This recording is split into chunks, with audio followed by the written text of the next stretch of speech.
is Phil White on BBC Radio Humberside. At 1 o'clock, the lunchtime news now. Lara King, good afternoon. Hi Phil, good afternoon. The main stories this lunchtime. It's claimed new mobile technology means Humberside police officers will be able to spend more time in their communities. 2 men are jailed for their part in an armed robbery at a jeweller's in Beverley. And it was a big weekend for Grimsby's trio of Strictly Come Dancing stars. BBC Radio Humberside. News at 1. Humberside's Police and Crime Commissioner says new mobile technology means officers will be able to spend more time in their communities. Matthew Grove hopes the tablet devices being given out later will allow them to complete paperwork without returning to police stations.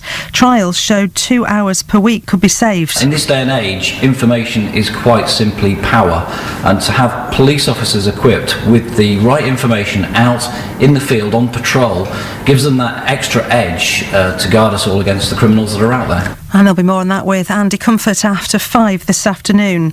2 men have been jailed for their part in an armed robbery at a jeweller's in Beverley in August 2013.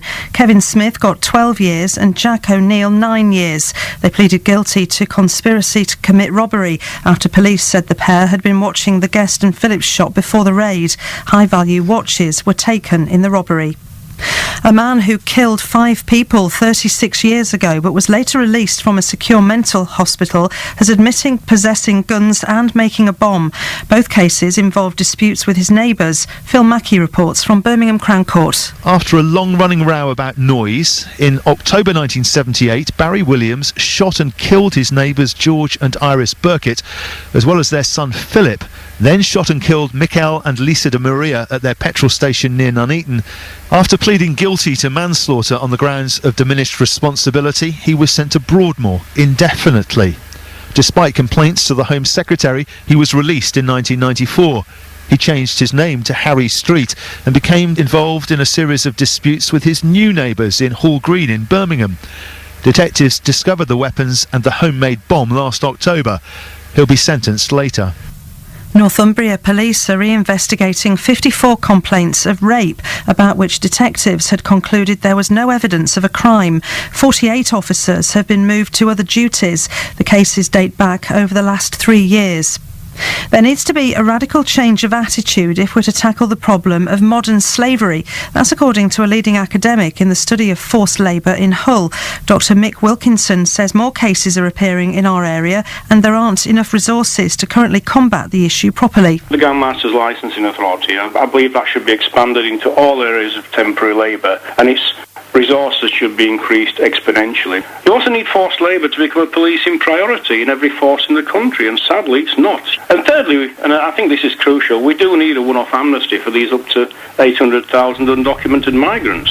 Funding has been secured by the University of Hull to set up a research centre aimed at finding effective ways of tackling forced labour. Professor Kevin Bales is a professor of contemporary slavery at the university. A country like the UK could actually be a completely slave-free country. We could do that here. We have good, honest police. We have decent border controls. We have a lot of things going for us. If we put the resources and some political commitment behind it, this could be a slave-free country. A British businessman, Shrien Douani, has gone on trial in South Africa, accused of murdering his wife on their honeymoon. He's pleaded not guilty. 3 South Africans are already serving long jail terms for their part in the killing 4 years ago. Mr Douani fought a long legal battle against being sent to Cape Town to stand trial. From the court, here's Karen Allen. Shrien Douani, dressed in a dark suit, appeared composed and spoke clearly when he formally denied charges of murder. Seated to his right in a packed Cape Town courtroom were members of his own family. On his left, those of Annie, his 28-year-old bride, who he's accused of murdering.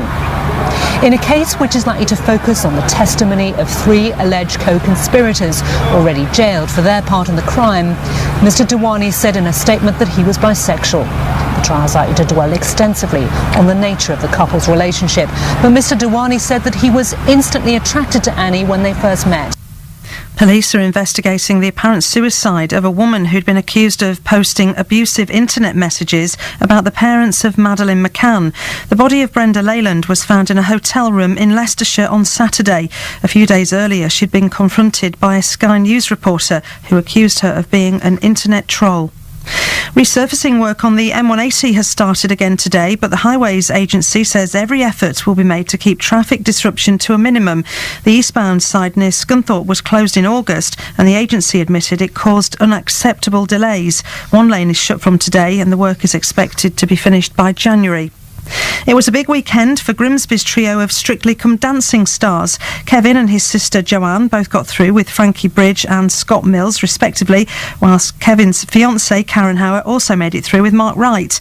Kevin and Joanne's dad, Keith Clifton, says he's really proud of them. It's a very humbling experience with our kids being out there. It's, there's 10 million people looking at this programme, voting and spending money on our kids. It's extremely humbling. BBC Radio Humberside Sport. And all your lunchtime sport now from Tim Steer. Thanks, Lara. Good afternoon. Hull City manager Steve Bruce has praised the impact leading scorer Nikita Jelavic has had on his team so far this season.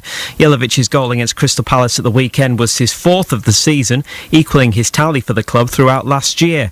And Bruce says he has worked hard to get his reward. He's been terrific all season. I thought last week against Manchester City he was excellent. It was good for him because he wants to be like every good number 9. He wants to score, and he's got himself in great shape, great nick, and that's all down to him and his attitude for it, because since he's arrived in 12 months he's got the heart the size of a bucket, and it's great when he scores a goal because he deserves it. Scunthorpe United manager Russ Wilcox says cutting out individual mistakes is the key to improving their form. Saturday's loss to Doncaster was the Irons' third defeat in a row, and pressure is mounting on Wilcox from some sections of the support.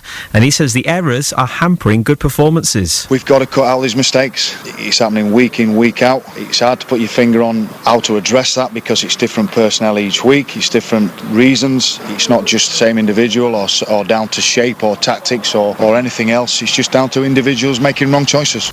Grimsby Town boss Paul Hurst says his side are targeting victory against Altrincham tomorrow in order to repay the fans. Saturday's draw at Dartford came after a loss in their last home game to Southport.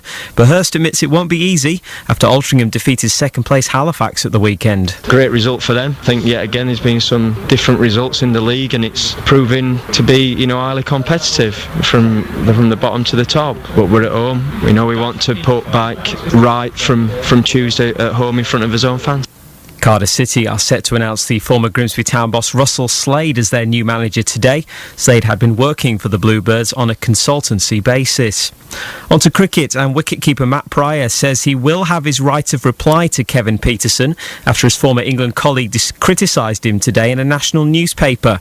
Peterson described him as being a disruptive influence in the England dressing room, and Pryor insists he's sad to hear the accusations, but he won't be responding to them today.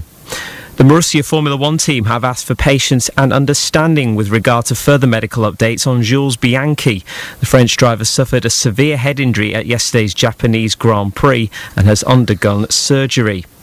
Hull Stingrays coach Omar Pasha says they need to be more ruthless in front of goal. The Rays had 48 shots against the Dundee Stars at the weekend, but lost 5-2 in front of their home fans. We got to get dirtier. And to be honest, I thought we missed the net at least 15 times too.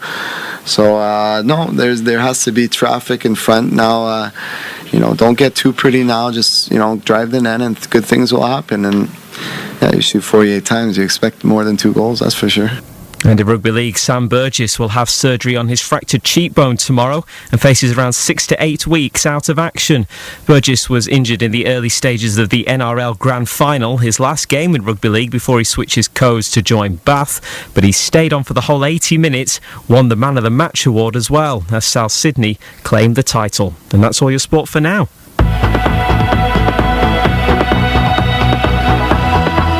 It's time for all your travel news, and here's Greg Edwards.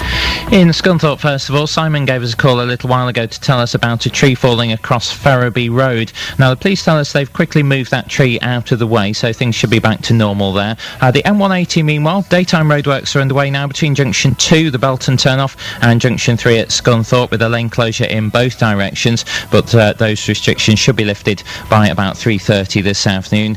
Traffic on the approaches to the Myton Gate roundabout looking busier than usual according to our sensors. If you do spot any other traffic problems, call in if it's safe to do so on 0330 123 0182, and there's more online at bbc.co.uk/Humberside. Thanks, Greg. Let's get the latest lunchtime weather now. Here's Paul Hudson. A cloudy afternoon with further outbreaks of rain at times and feeling quite cold with highs of 11 Celsius, that's 52 degrees Fahrenheit.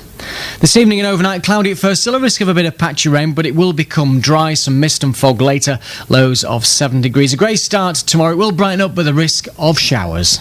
And that's the latest news from BBC Radio Humberside. We'll have an update for you at 2. Very good. Thank you very much. On your marks, get set, bake! It's the final week of the Great British Bake Off, and the oven gloves are off. Don't expect winning to be a piece of cake. I think they're fairly uniform, apart from that one. Half-baked ideas just won't cut it. I don't think it matters, to be honest. Don't tell Paul that. At this stage, good enough just isn't good enough. My layers of mascarpone are uneven. They're going to notice that. Oh, we'll notice all right. With just 3 bakers left, the heat is on high. The Great British Bake Off, the final, on Wednesday night at 8 on BBC One and BBC One HD. Can't wait. It's National Cake Week this week as well. Did you know that? This is Phil White On BBC Radio Humberside. I don't want any